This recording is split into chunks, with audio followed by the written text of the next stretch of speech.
Josu Jimenez dugu gurekin platoan, euskal idazlea, eta idazketari buruz, eta baita ere euskararen garrantziari buruz, arituko gara gaurkoan.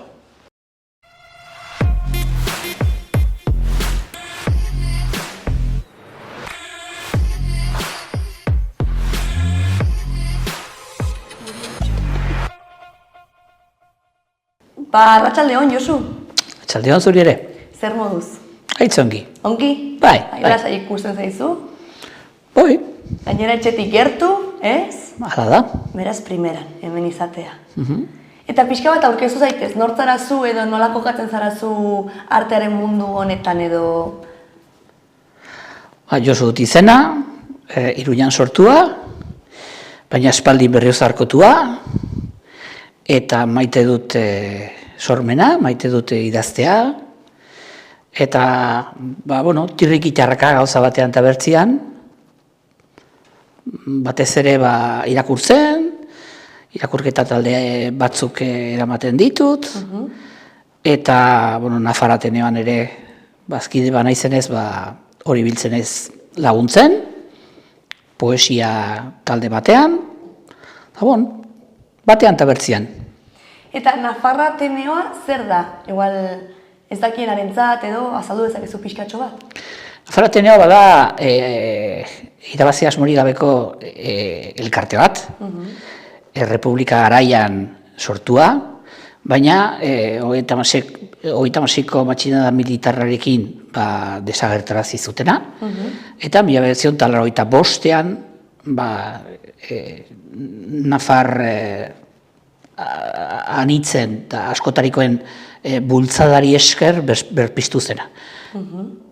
Euskal atala ere baduena, euskal eledutza edo euskal batzorde bat, euskarazko batzorde bat, garai batean ibili ziren hor Jose Maria Saturustegi eta Jimeno Jurio eta garrantzia handiko jendia. Eta gaur egun bada kultur ekitaldi gehien egiten duen erakunde pribatua, Nafarroan. Eta guk esaten dudalaik, neronek eraman nuen euskaren eredutza, oin Ines Castillak daramana, eta berari laguntzen ari natzaio alduan neurrin, eta euskarazko ekitaldiak antolatzen ditugu, eta euskarazko poesia talde bat ere badugu, eta gure hizkuntzaren alde, Nafar Ateneoan ere alduguna egiten. Eta, Iruñan sortua eta Berriozarren, bizi zara orain, baina euskalkia? Ni euskaldun berria naiz. Euskaldun berria naiz, bai. 17 urterekin edola, erabaki nuen, euskarari gabeko abertzalerik ezin daitekela izan, eta orduan, ama ahetza nuen, aita hilzerbei barrekoa, orduan, amak ulertzen zuen zerbait, ez?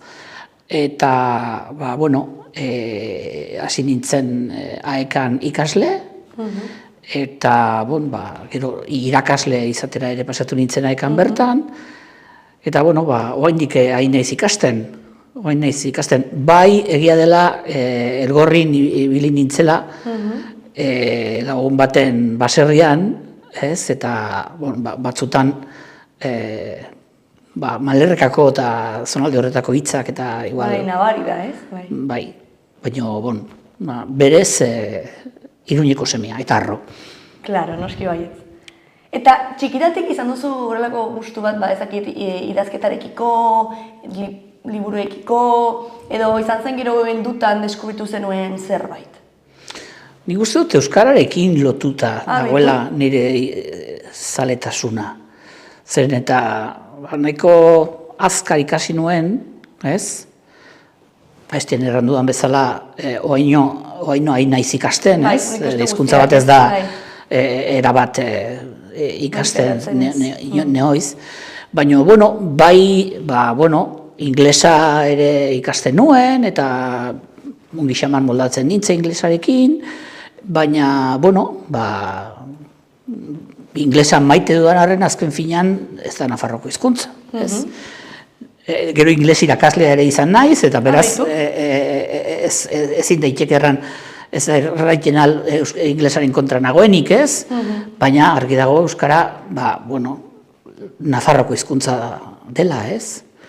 Eta horregatik ekin nion euskara ikasteari, euskaraz irakurtzeari, azken finean, nahi nuen nire prozesua azkartu, eta orduan lotu nintzaion irakurketari, eta hor hasi nintzen, gauzatxo batzuk ere idazten, eta baino, hor batez ere lotuta dago nire ikas prozesuarekin.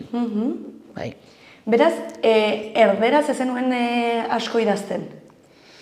Erderaz guti idazten nuen. Erderaz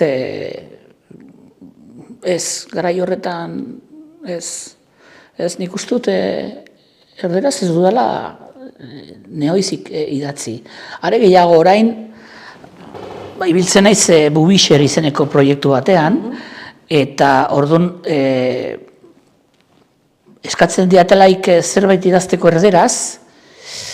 Kostatzen zaizu? Gertatu izan zait, orai, Bubixerren blogean argitaratu den testuren bat sortu behar izan dudala euskaraz, eta gero gaztelaniaz jarri. Bai, ez dudalako itxurarik erderaz idazteko. Horren zaizu horrela naturalki ateratzen? Ez, orain ez dakit, beti nire ama hizkuntza gaztelania da, baina nik uste dut ama hizkuntzaren paradigma aldatu beharko genukela, igual etxeko hizkuntza esan beharko genuke gehiago, eta etxeko hizkuntza euskara dut, etxean egiten dugu euskaraz, eta badakit gure Iruñerriko giroan erderaren presentzia itogarria askotan hor dagoela, eta horrek zaildu egiten du euskaraz bizi nahi dugunon egunerokoa, ez? Baina, nik uste dut ere, ez dakit, nik nahiago dut ikusi, goizean irratia euskaraz entzuten dut, ateratzen naiz etxetik eta udal langile batek agurtzen euskalduna badelako, Kapraboren ondoko, zira propagandarik etxeazpiko supermerkatuaren alboko kafetegian dagoen eskale beltz batek kaixo egunon esaten dit, zeren beraiek badakite hizkuntza erabiltzen liuratzeko gu, eta badakite nola engantzatu, eta orduan ikasi ditu gauza batzuk euskaraz, eta gero, zorionez, herri mugimenduari esker eta herri ekimenari esker sortu diren euskarazko proiektuak, argia dela edo egunkaria dela, edo berria, edo Xaloa Telebista, edo zorionez gero eta gauza gehiago daukagu euskaraz.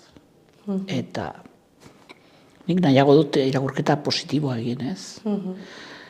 Eta gustora gozatzen zara baita ere, sortzerakoan imaginatut hizkuntza hori erabiltzen, ez? Naturalki ateratzen zaizu, eta... Edaten baldin baduzu, euskal iturrietatik... Azkenean horre ateratzen da, bai.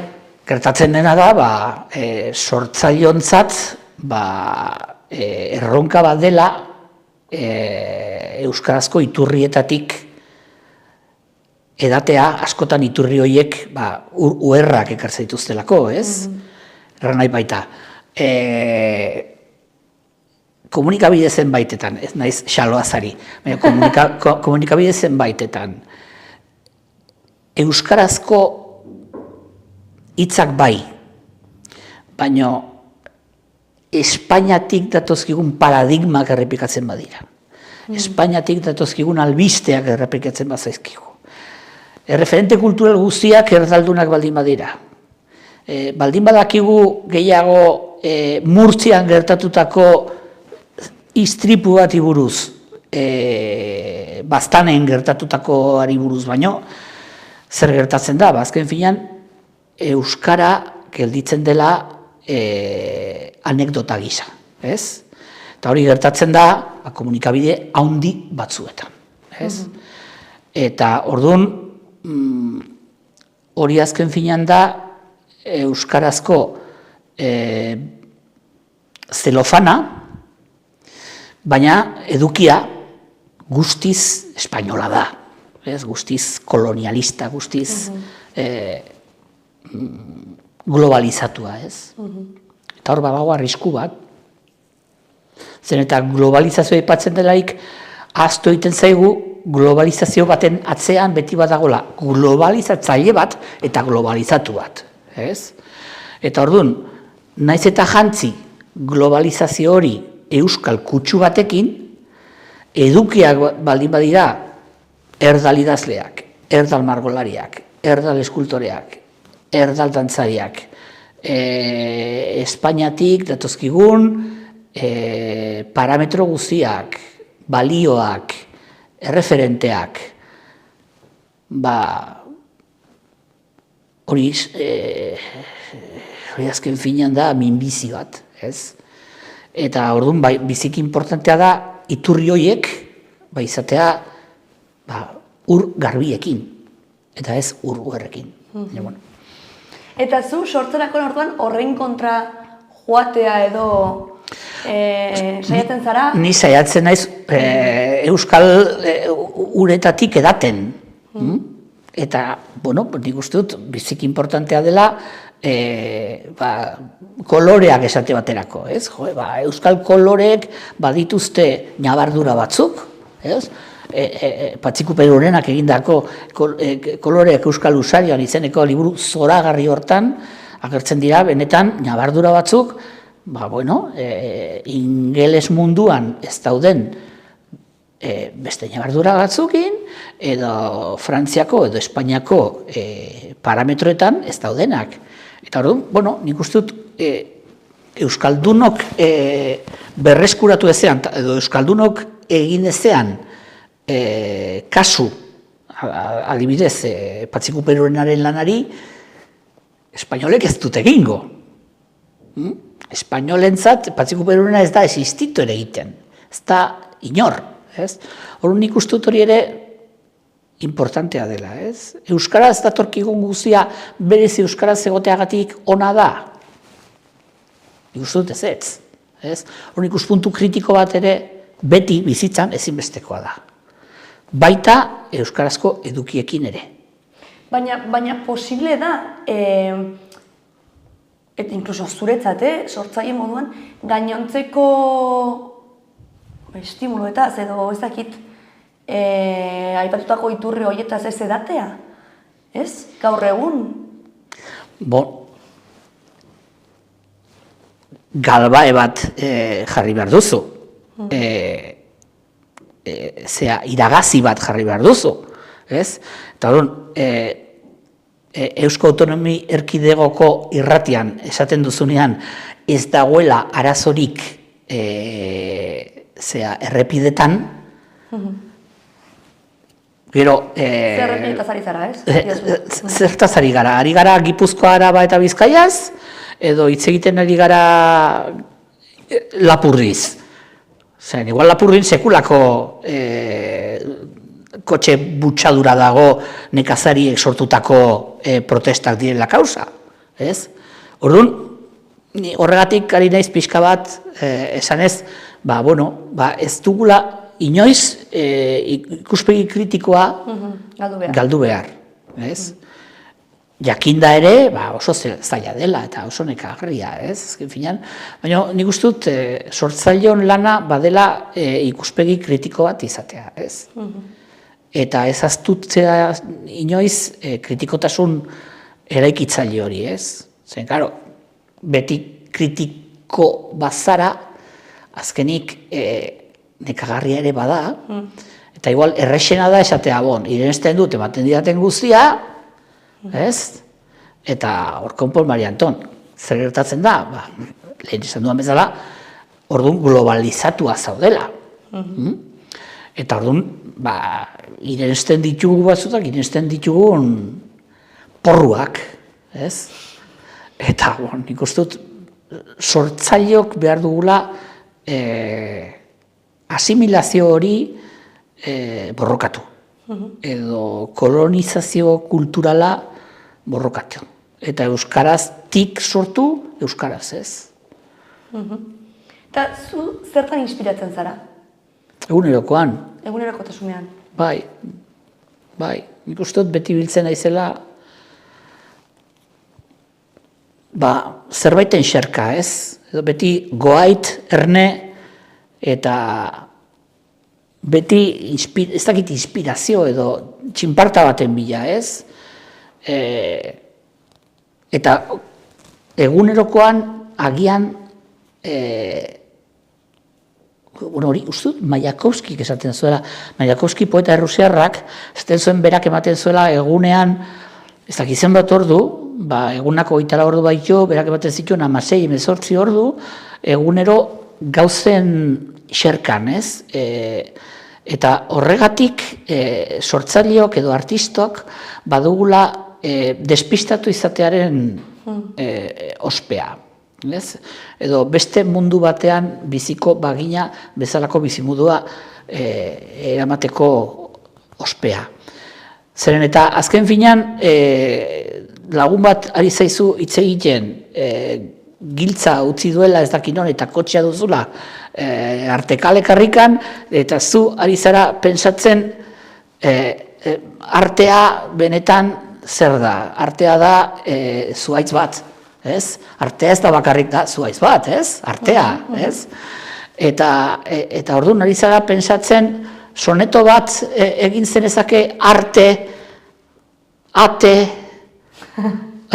eta momentu horretan, ja, ahaztu zaizu giltza, autoa, eta orduan gelditzen zaizu olako ergela aurpegia, ez? Baina zein dozo, ez zu kasuik egin, eta zu artean zaude, ez? Artearen itzalpean, ez? Eta hori Mayakovskik esaten zuen, eta nik uste dut hori ere neurri batean gertatzen zela niri, bai. Izan daiteke paseo bat ematea, eta batean ikustea txinparta bat, ikustea zerbait, ez? Eta hori, han badago jaiku bat, ez? Begira, han badago jaiku bat. Eta zer egiten duzu idatzi? Bibetatxo batean edo... Bai. Normalean bestela oroimena traidorea da, ez? Eta gero bazoaz etxera, jasotzen dituzu beste 10.000 pertzepzio, eta ahaztu zaizu makala ari zela mugitzen, eta momentu horretan mika bat pausatu dela makalaren adarrean. Eta orduan, ja, buruan zeneukan jaiku hori ezabatu egin zaizu, ez? Edo izan daiteke aitzakia bat artikulu baterako, zen makal horren ondotik ari ziren korrika egiten Aintzaingo kuarteleko milikoak, ez? Eta orduan horrek dakarkizu gogora, zenbat militar dauden oraindik egunerokoan gure inguruan, ez? Eta orduan horrek eman diezazuke bide igual artikulu baterako, bai? Edo igual soneto baterako, zergatik ez? Bai, badakit, sonetoak euskal tradizioan ez daude oso garatuta, baina, zergatik ez, ez? Eta, Arkaizkanok duela gutxi idatzi du liburu bat, soneto liburu bat, Linazasorok ere bai, Carlos Linazasorok ere bai. Zergatik ez idatzi sonetoak euskaraz? Zergatik ez? Zergatik ez jaikoak euskaraz? Nik uste guztia egin daitekela euskaraz, ez? Puixe, bai. Gertatu ziren, hori, hemengo, etxeko igogailuan, duela urte batzuk, atera nuenean bigarren jaiku liburua, auzokide batek esan zidala, ez? Oye, que me han dicho que escribes. Haikus, ¿y eso qué es? Eta zer da hori, haiku zer da?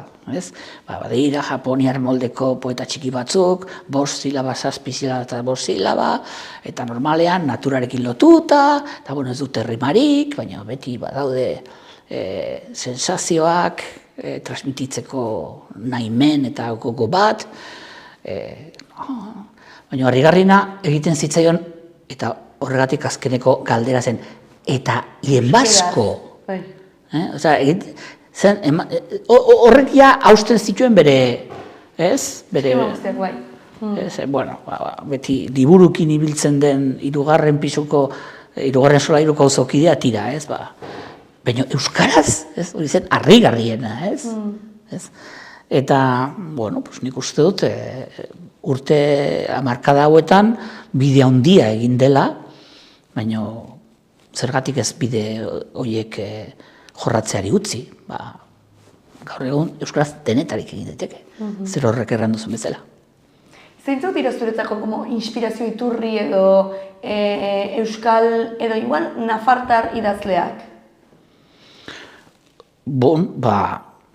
Arestian aipatu dute Patxiku Berorena, nik uste dut bere liburuak erreferente bat direla.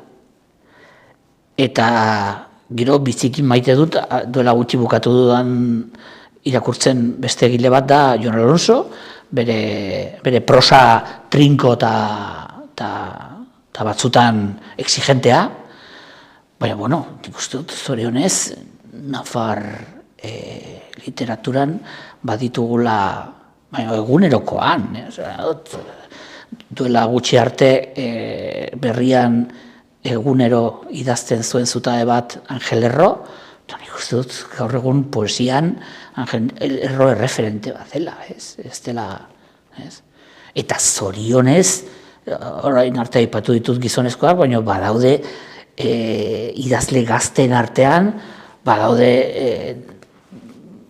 emakumezko batzuk, ustez, hautsak hartuko dituztenak, Oiane Garmendia, Erronkariarra, eta Txibite, eta gero ikusten duzu, ez? Iruñeko egile berriendako sariketa edo Nafar Ateneoarekin Iruñeko udalak antolatzen duen Iruña hiria izeneko poesia sariketa edo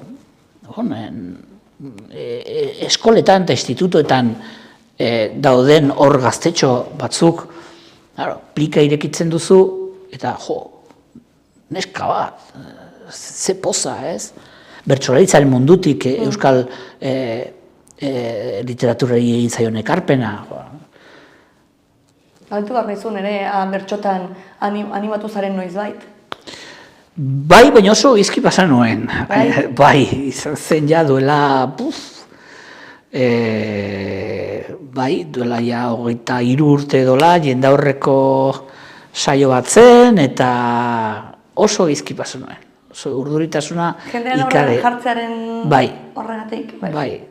Bai, jarri zitzedan hemen olako korapilu ikaragarri bat jende aurrean kantatzeko eta sufritzeko ez. Eta ni oso baldintzatuta nago, ze hori 17 urterekin hasi nintzen euskara ikasten, eta orduan sekula ez nahi joan bertso eskola batera, eta bertso eskoletan egiten den lana izugarria da. Hori da jende gaztea ateratzen, hori zoragarria da. Zer gero jende gazte horrek, gero, Mariantxo Perena batek, ez, idazten duen ebaitan bizi da, ez du, ze gustora irakurri dudan, ez? Eta agian batek esango di, baina,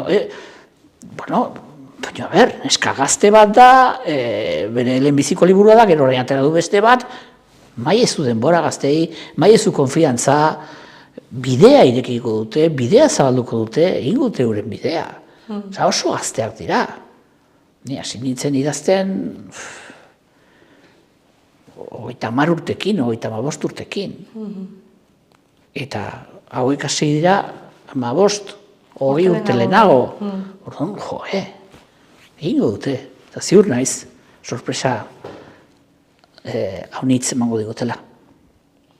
Eta zure klaseetan, hor zure, izan duzu idazketa klaseak ez egiten dituzu dela? Edo irakurketa klaseak, zer dira? Bon, irakurle talde Vale. zenbait dinamizatzen ditut, bai. Eta, nik uste dut, azken urte hauetan eman dela irakurketa taldean noaiteko loraldia, ez? Angel Erroen hitzak hain errepikatzen uste dut. Bai, nik uste dut oso bai eztapen zuzena dela. Eta nik uste dut oso importantea dela. Azken finean, liburu baten inguruan biltzea eta ikustea bestek ze irakurketak egiten dituzten, eta harrigarriki izaten dira ezberdinak, elkarren osagarriak, ez? Claro, porque bakoitzak ez, liburu batean zu jartzen duzu zure partetik zerbait ere, ez? Azkenean zure interpretazio pertsonala da, zure bizipenekin eta egiten duzuna, ez? Bai, lehen planteamendua duela 100 urte planteamendua zen. Liburua dago hemen, liburua da obra bukatu bat eta perfektua, eta zu sartu behar zara, eta irakurri behar duzu, eta ulertu behar duzu, eta dena dago zure esku, ez?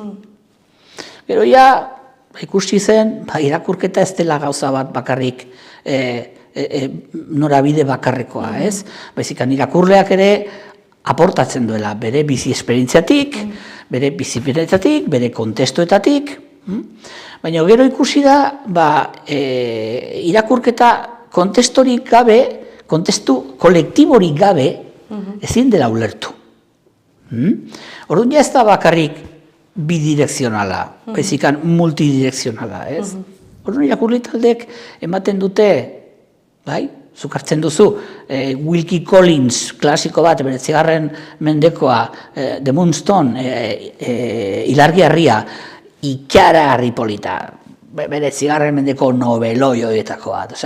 Ez harin irakurtzeko ez noveloi bat exigentea, baina gustora irakurtzen duzuna, zoragarri euskaratuta, eta, claro, han esaten duzu, nik irakurtzen dut, garai batean irakurriko zen horrela. Baina, claro, nik Wilkie Collinsi buruz gauza asko dakit. Liburuak esaten duena aparte. Badakik idatzi zuela ere The Woman in White, txuriz jantzitako emakumea. Eta idatzi zituela beste batzuk, ez? Senarremazteak izeneko beste novela bat. Eta garai horretan kritikatzen zuen, zen garai horretan emakume batek ezin zuen libreta bat irekin, emakume batek ezin zuen aurrezki jaso senarraren baimenik gabe. Orduan, klaro, hemen, nik nire informazioari esker irakurtzen dut beste modu batez. Baina gainera irakurle talde batean jartzen baldin bada hori komunean, hor esperientziak asko zera berazgarriago da dira. Zen hor, nik jakin dezaket hori Wilkie Collinsi buruz. Baina igualzuk badakizu beste gauza haunitz emakume sufragisten aurrekaritza tardaiteken Wilkie Collinsen personai horri buruz, ez? Nik informazio hori ez daukat, baina zuk ematen badidazu, ari gara elkar aberazten. Eta ari gara egiten euskaraz. Eta ari gara egiten egunerokoan. Eta ez gara bakarrik hitz egiten eguraldiaz edo kaixo zer moduz. Ari gara literaturaz hitz egiten, ari gara 19. mendeko gizarte viktorianoaz, eta ari gara egiten emakumearen rolaz. Eta, orduan asko zera berazgarria da. Eta orduan irakurketa poliedrikoa bihurtzen da. Eta kontestu horretan, ematen diozu beste dimensio bat irakurketari. Berdin gertatzen da, hartzen duzulaik liburu bat, duela 25 urte irakurri zenuena. Eta batzutan, harrigarriki... Berri irakurtzen duzunean, ez? Eta? Oso ezberdin irakurtzen duzu, bai.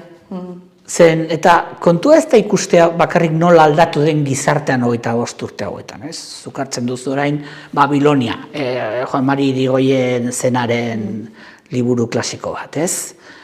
Bide batez, nahi dugu gogoratu hori, Juan Mari laguna nuena, eta, bueno, zoritxarrez hil zitzaigun, iaz, eta Babilonia hartzen duzu gaur egun, garai horietan, irakurtzen genuen Babilonia, eta euskara ikasten ari nintzen, eta Babilonia esan duzu, hau, jau zer da, ez? Eta hor irakurtzen duzu, eta esan duzu, eske, klaro, Gabriel García Márquezen errealismo magikoaren ikutuak eman nahi izan zizkion garai horretan, eta euskaraz ez zegoen alakorik. Baina, klaro, ni garai horretan ez nuen harrapatu. Orduan ez da bakarrik ikusteko nola aldatu den gizartea. Baizik zu nola aldatu zaren. Haunitzetan gertatzen zaigu, hartzen duzula liburu bat, ze horrek eran duzun bezala, ez nuela horrela gogoratzen. Eske liburua ez da aldatu dena, gizarte aldatu da eta zu ere asko aldatu zara. Eta oso berazgarria, oso kuriosoa da, ez? Berdin gertatzen da, garai batean zoragarritzat hartzen zenuen novelatxo bat berrirakurtzen duzu gaur egun, eta esaten duzu, ze aula edo ze, ez? Bueno, horrek esan nahi du, zu ere aldatu zarela, ez? Beste gauza batzuk behar dituzula, beste... Claro. Eta horiek dira, talde horien helburuak imaginatzen dut, ez? Talde horiek helburua da batez ere euskaraz konpartitzea, baina ez egunerokotasuneko gauzei buruz, ez? Bai, eta hitz egitea normaltasunez, giro lasai batean, batez ere, lehen esan duen bezala, erdal erauntxia oso bortitza den leku batzuetan, non euskarazko irrati bat daukagu, baina erderaz badugu 30. Eta orduan, nik uste dut, arnazgune horiek, hitz egiten dugunean euskarari buruz eta euskararen arnazgunez, adibidez Erronkarin, euskal dantzak eskaintzen dira, baina bakizu zer gertatzen den, matematikak inoiz ez dira onak izan euskaldunentzat, 6 euskaldun, 2 erdaldun, euskal dantzak, erderaz. Balizko errespetu baten izenean, ez? Eta, euskarazko irakurle talde batean, lagun batzuk biltzen gara, denak euskaldunak, eta Erronkarien funtzionatzen duen talde bakarra hori da. Zaraitzun, ere bai. Aezkoan, antzeko. Nik batez ere, mendialdean... Eta herri horietara joaten zarazu? Zaraitzun eta Erronkarin. Eta nik uste dut importantea dela. Talde horiek sua nolabait pizten dute erdal iluntasunean, ez? Zen, bai egia dela euskaldunak leku guztietan daudela. Euskaldunak gaude leku guztietan. Jendeak pentsatzen duen, baina askoz leku gehiagotan gaude. Baina,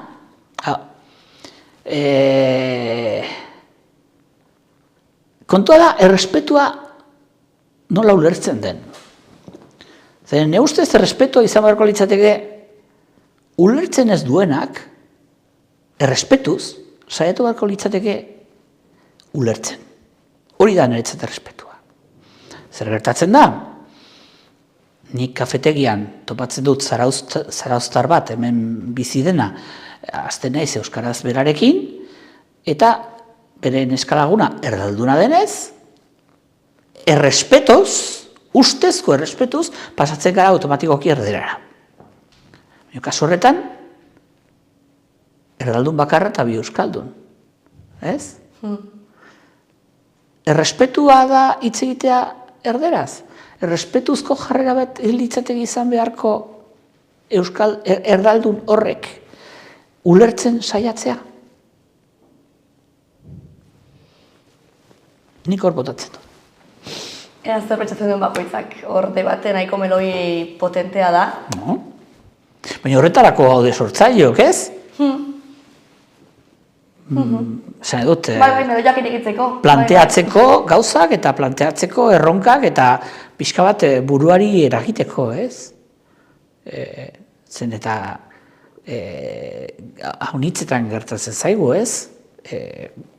Bueno, Euskaldunak gehienok bai, ez? Baina erdaldun bakar bat nahikoa da 11 euskaldunek erderaz egiteko. Zer pentsaturik eman beharko liguke. Hori bai, pentsatzeko fijo. Baina nik uste hor ere gauza asko nahasten direla. Jakina. Bueno, zure kasuan ala zen, ez? Ez zenekien euskeraz eta ikastea zela egokiena, pentsatu zenuen. Bai, eske nola irudikatu euskararik gabeko nafar bat, eske, takit. Uste dut, 14. mendean, hau ere lotuta dago lehen esaten nuenarekin, ez? 14. mendean, kronista edo kronikari arabiarrek Iruñari buruz hitz egiten zutenean Albaskuniz deitzen zioten. Osea, Euskaldunen hiria. Iruña zen Euskaldunen hiria. Baina ez zuen idazlari batek esaten hori. Ez. Iturriak anitzak eta askotarikoak dira. Erdiaroko notizia edo dozenaka aurkitu dira, egileak idazlari horiek biltzen zituztenak 30 baino gehiago, eta guztietan Albaskuniz. Azken finean esaten ari direna da Iruña zera Euskaldunon hiriburua. Natural. Beraiek bazekiten. Euskaldunen eta arabiarren arteko harremanak ere ez ziren beti onak izan. Izan ziren gora beratsuak, ez? Baina, klaro, guk irensten dugunezkero, historialari espainolen historia ofiziala, egiten da Gaztelu plazako indusketa hori, arrastoak dira arabiarrak, zeltiberoak, bisigotikoak, euskaldunon arrastorik ez? Eta irensten ditugu, ez? Martinaren garaian hor desagertarazi zituzten arrastoi guztiak. Horren, klaro, historia ofizialak, ez, eta gero entzuten duzu, akilo asko, no se hablaba en la puta vida. Hori askotan entzun behar izaten dugu, hori iraingarria da. Baina badugu sartuta, hemen, zergatik zeren jaso dugu, kolonizatuta gaude kulturalki, eta horren jasotzen dugu espainolen historia ofiziala. Igual hori esaten duenak, igual ez du inoiz entzun, ze leheno, bera ezen bizi gara joietan, ez? Osa, azkenean, bera bizi izan da, momentu batean, hori moztu egin zen, ez? Azkenean euskera debekatu egin zen, orduan, logikamente, ez zen entzuten. Baina, irulegiko eskua, irulegiko eskua, kriston pozaldia izan zen guretzat, orain, Real Academia de la Historia delakoak astintzen ditu Madril aldean eta Espainia aldean astintzen ditu duela hilabete batzuk beste bersio zenbait, besteak beste nola ditzen diote, la baskonización tardia, euskalduntze berantiarra. Hori, sartu nahi diguten porru ikaragarria da, ez? Baina, klaro, Espainiako Historia Akademia omen da orojakile, neutrala, eta irensten ditugu, Madrilen egiten dute puzkerra, botatzen dute puzkerra, eta hemen denok usain txarra hartzen dugu. Ez? Horren, mesedez, zergatik ez inoiz ez digute erakutsi musulmandarrek zer esaten zuten guri buruz adibidez. Zergatik beti sinetsi behar diegu kolonizatzaileei, ez? Orduan, arte lanetan gabiltzanok ere, nolabaiteko ikuspegi gutxienez kritiko bat, ez? Gutxienez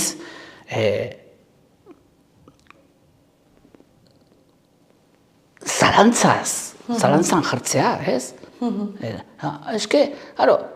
Irulegiko eskua ezin da bai estatu ere ez. Zalantza, zientziarako metodologiak gisa, bai, baino beti, beti. Eta beti ez da egiten. Kasualki agertzen da irulegiko eskua, eta, hor zalantza metodologiko aplikatu behar duzu. Eta esaten zigutenean errege katolikoak zirela Tubalen ondorengoak, zeren eta Bibliako hizkuntza zela espainola, eta hori mendetan sinetsi zen. Eta gaur egun ematen du umentzako ipuin bat. Argi dago Bibliako hizkuntza zela gaztelania. Baina, claro, 1982an, mairuak eta judutarrak botatzeko oso aitzaki ona lortu zuten errege oso katoliko horiek, aita santuaren babesarekin. Eta bat-batean agertzen da, proba eztabaida ezin bat, non agertzen den gaztelania dela Espainiaren jatorrizko hizkuntza eta Tubalengandik datorkiguna. Judutarrak botatzeko eta mairuak ohiltzeko primeran etorri zitzaien. Eta errege katolikoak hil ziren pentsatu zirela Tubalen ondorengoak. Baina, azken finean, dena da geopolitika. Bukatzeko irulegiko eskuarekin. Alemanian, Düsseldorfen, aurkitu izan balute, esango dut nik, sudurra, Düsseldorfeko sudurra,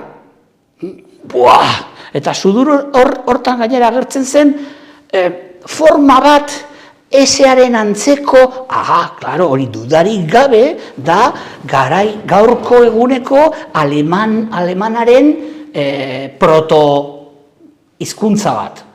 Inork ez luke zalantzatan jarriko. Gaur egun, Düsseldorfen egongo litzateke museo bat, egongo litzateke akademia bat, Düsseldorf sudurra izenekoa, eta sudur puntatik pasatzen zaien moduan defendituko lukete, eta Alemania arroa agertuko litzateke Düsseldorfeko sudurra.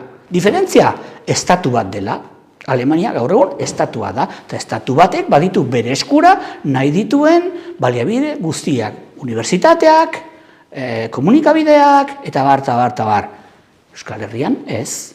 Orduan Madrildik botatzen duten edozein kontu zalantzatan jartzeko gai da. Eta zu zaude hor, atope periferia horretan, borrokanea zirrikitu batetik pixkat... Nik ikusten dudana da, ziria sartzen digutela nahi duten guztietan. Argi dago. Eta erne, goait, eta adi ibili behar garela. Eta gutxienez, sortzaileok ez izatea pantomima zenbaitetan kolaboratzaile, ez? Eta gutxienez ikuspegi kritiko bat izatea. Zer, azken finean, sormena da daukagun tresna bat. Sormena baliatu behar dugu, zeren azken finean Euskaldunok herri txiki bat gara, baina herri arroa, korrikaren leloak dioen bezala, eta arrokeriari gabe, baina arrotasun hori agertu behar dugu. Hemen gaude, eta hemen egoteko asmoa dugu luzez. Eta hainbat lan Euskaldunok egin ezean, inork ez du egingo. Eta mesedez, batzudan ez gaitezen inozoak izan, ez? Eta ze gaitasuna duten, metropoliko ustezko jakintxu horiek zalantzatan jartzeko beti, behan eta menpean dagoen herriaren nahia eta herriaren ustea. Eta adibidez zuretzat egiten den, zure kasuan argi dago ez, honetaz aritu gara denbora guztian zehar ez, gizartearekiko eta euskal gizartearekiko zure kasuan konpromesu bat egon behar dela artea sortzerakoan ez. Baina, igual gizartearekiko konpromesu hain argi hori edo ez daukan artea edo zuretzat legitimoa da edo... Bai, legitimoa da, baina sortzailea liburu bat, testu bat, kontesturik gabe ez da ezer. Orduan, artista bat ere kontestuan behar da. Claro, asuntua da, adibidez zu aipatu duzun kontestu hori dela oso esango dugu kilometro zero, ez? Osea, hemen dago kokatu, ez hurbileko kontekstua, ez? Baina, kero, oraintxe bertan, zure kontekstua oso globala izan daiteke. Bai, Sahararekiko konpromesua adibidez, Palestinarekiko konpromesua adibidez, zergatik ez? Nire konpromesu txikia izan da, Palestinaren sarrazkeren aurrean, arabiar poeta batzuen poemak euskaratzea. Eta Darwisen poema batzuk, eta beste poeta batzuen zenbait olerki, euskaratu nituen, eta jarri nuen Ixa izeneko sarean poema bat eguneko. Badakit poesia bat euskaratzeagatik sionistek ez diotela utziko tiroak emateari. Baina idazleok egin behar duguna da idatzi. Eta engaiamendu bat erakutsi. Zer askotan esaten da, eske badaude artista engaiatuak. Eta esaten delaik hori, jendeak beti pensatzen du ezkerreko jarrera batekin edola, ez? Beti hiltzen da Bazken Montalban, eta idazle engaiatua zen. Zela ere engaiatua zen. Zela izan zen zensuratzailea. Eta Zelak lan egin zuen zentsura frankistarako. Bera oso engaiatuta egon zen, frankismoaren alde. Beste gai baten aldez. Baina, orduan, hor, hizkuntza inoiz ez da neutroa, ez? Hizkuntza inoiz ez da... Hori, nolabait purua edo garbia edo... Orduan, engaiatua, bai, nahi sekulako barregurea sortzen dit, ez? Eske hori da idazle engaiatua eta bestea ez. Bestea ez, baina beste hori gero agertzen da boxeko zerrendetan. Hora esatu zu, hori engaiatua ez bada, zago bida zuzer den, ez? Eta ez dut kasua esango, baina kasu zehatz bat. Eta gero ni naiz konprometitu da dagoena. Eta boxeko zerrendetan dagoen hori ez? Ja, osongi. Eta zure ustez posible da artista bat bere artetik aldentzea? Bere barkatu? Bere artetik, sortzen duenatik aldentzea? Osea, pertsona eta artista ezberdintzea? Bai. Posible da? Bai. Osea, obra eta idazlea. Bai. Dudari gabe. Nik uste gainera egin behar dela. Zuke idazten duzunean poema bat, igual zure ni poetikoa aukeratzen duzu, baina igual ez. Igual ironiaz edo sarkasmoz betetako poema bat ari zara idazten, eta hartzen duzu beste rol bat. Igual hartzen duzu dudari gabe. Emilio Jose Zelaren rola. Bai. Edo, ez dakit, nik uste dut, bai, osea, poema batean, liburu batean, hor badago kontratu bat, hor dago irakurlearen eta egilearen arteko kontratu bat. Irakurlearen eta idazlearen arteko tratua. Baina, gero, persona hori, ez? Eta nola esan. Batzutan horregatik esaten da ez, hobe dela idazle zenbait ez ezagutzea. Hobe dela, ez? Igual, zuk bere... Idealizazio bat egin duzu. Hori da, eta gero, bakizu... Pertsona xike bata. La persona hori igual, ezagutzen duzu eta hartzen duzu, decepzioa, ez? Zapuztuta gelditzen zara. Zuk esan duzun bezala, idealizatu duzulako, ez? Baina bai, nik uste dute, da betiko eztabaida, ez? Osea, badaude oso ongi idatzi duten idazle batzuk, baina bere jarrera politikoa igual ez da... Zure gustukoa, bai. Nire gustukoa, baina, bere obra hor dago, ez? Eta, bai, berezi behar da. Eta gero, posible duzu bereiztea? Claro, igual zure kasuan ez da zure lanbidea, ez, idaztea. Baina, zuk este posible dela, ez berdintzea noiz den idazteko edo mundu horretan sartzeko momentua eta gero non da gainantzeko guztia egiteko momentua, edo beti daudena hasita.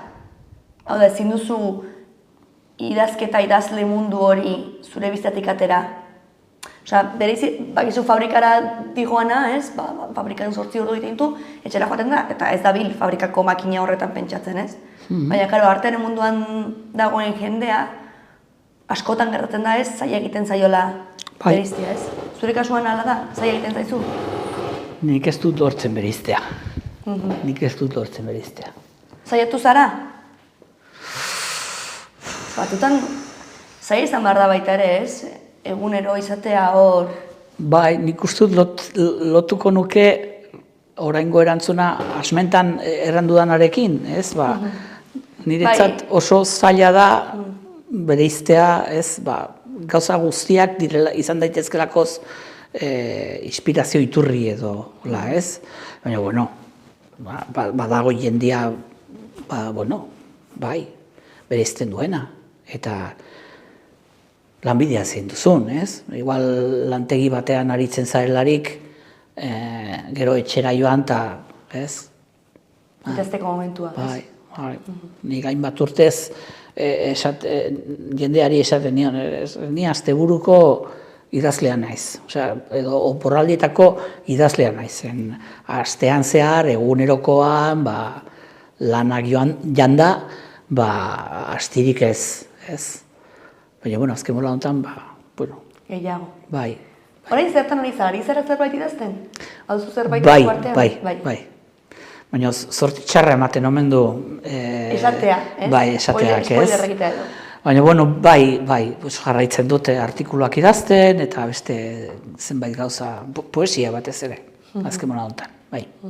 Eta etorkizunera begira, uratuko litzazuke pixkat beste zerbait idaztea edo zerbait frogatzea, saiatu ezaren zerbait egitea? Ez dut ikusten nire burua gauza, adibidez, novela bat idazteko. Ados? Ez dut ikusten nire gaitasuna horretarako bideratzen aldudanik.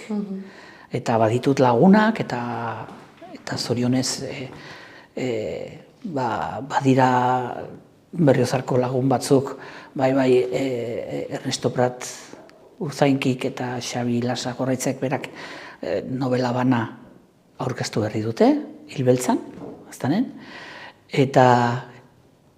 Hilbeltzan, aztanen? Bai. Bitu? Bai, iraganden asteburuan, bai. Bai, eta Euskal Herri Irratia egin zuen hor programa hortik. Eta aspalditik gara lagunak, baina nik ez dut ikusten, hola ez, badakit personaiak diseinatu eta fitxa batzuk sortu, eta bakoitzaren, hola ez, eta ikusten dut nire gaitasunetatik urrun, ez? Ikusten dut oso, igual kontrola galtzeko beldurra edo Kontrola zezentutan? Obrarena?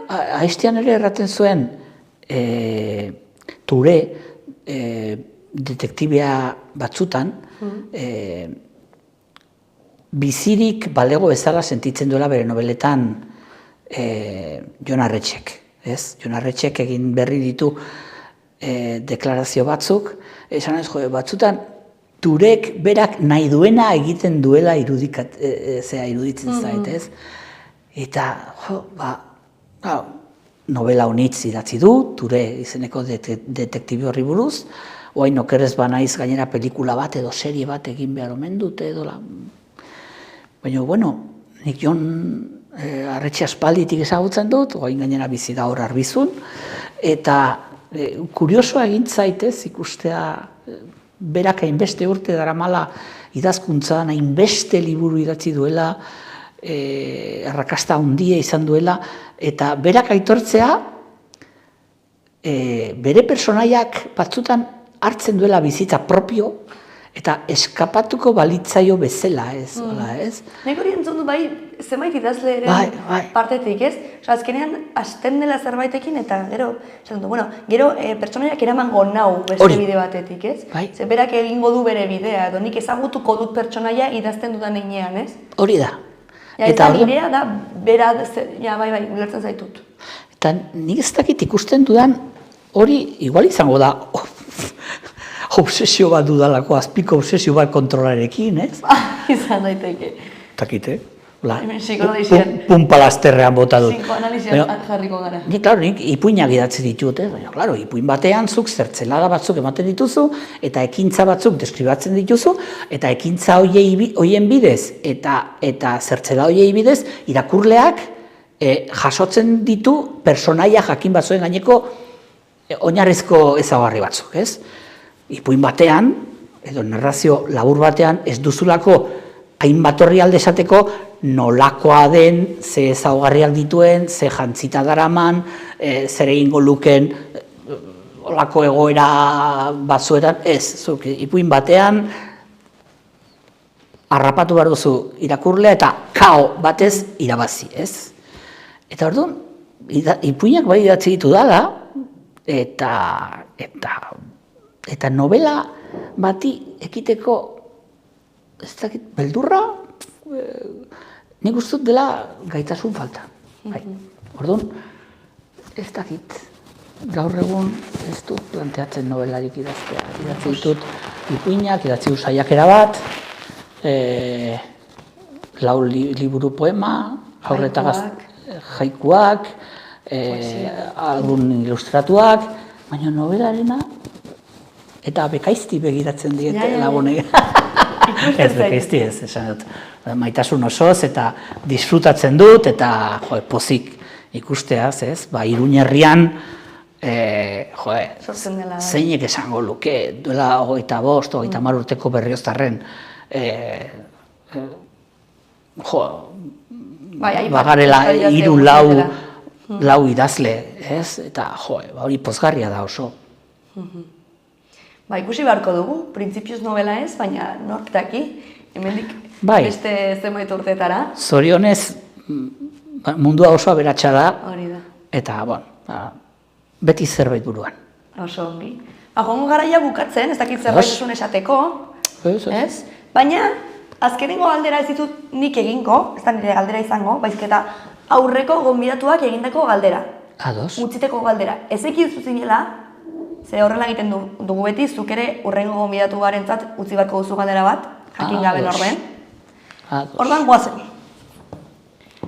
Zenbateraino izan behar luke estetikak pisua musika. Bere kasuan musikaria zelako, ez? Baina nik uste, bera etzatzela baitere, edo arte talde batean, edo antzerki talde batean, edo estetikaren pisu hori. Edo, idazle ere baten kasuan, ez?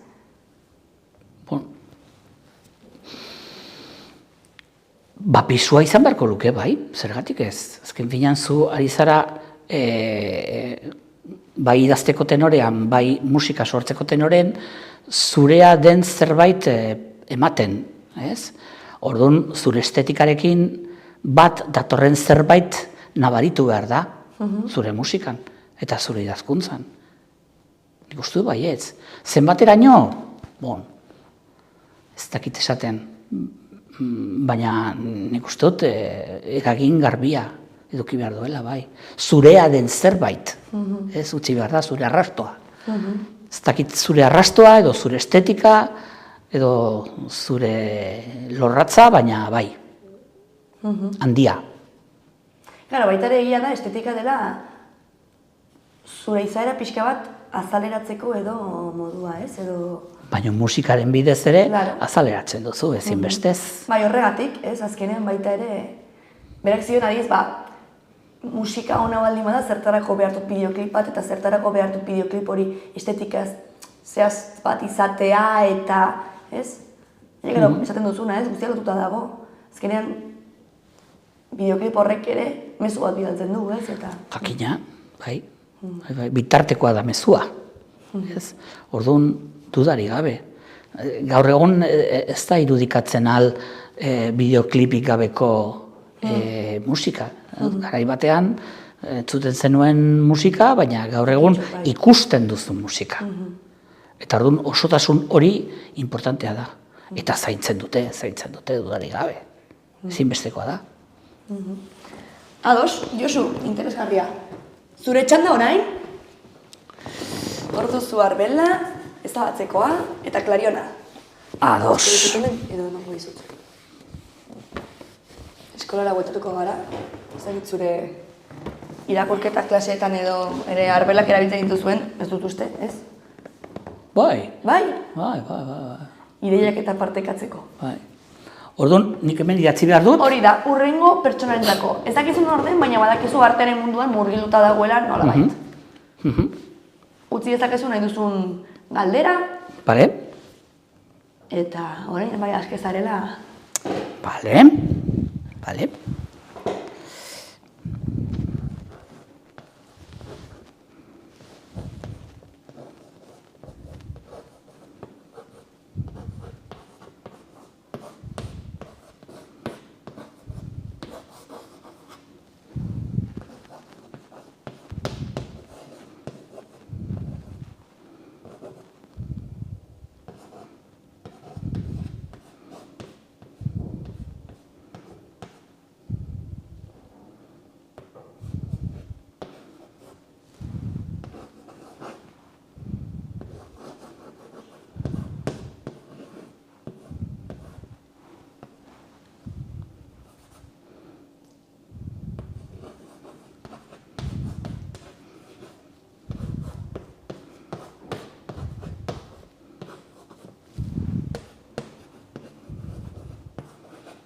Bada galdera luzea.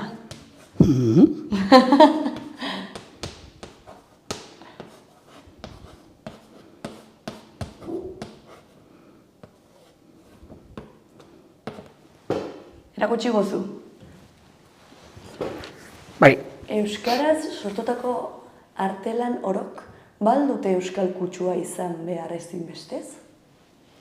Ados, haitu gara horretaz? Arti ordioren urrekoak. Bai, nabaritu behar da, nola edo hala, bai musikan, bai eskulturan, bai dantzan, ala ez. Izan daiteke euskara sortua, baina guztiz globalizatua eta beste hizkuntza batera itzulita, antzeman ezina euskara sortua izan dela. Primeran, erakutsiko diot, gero hurrengoan, orain gordeko dut, ez ikusteko hor etortzen denean. Eta hau izan da dena, mila esker etortzeagatik. Plazera izan da. Eta egongo gara hurrengoren batean, fijo. Aitzongi.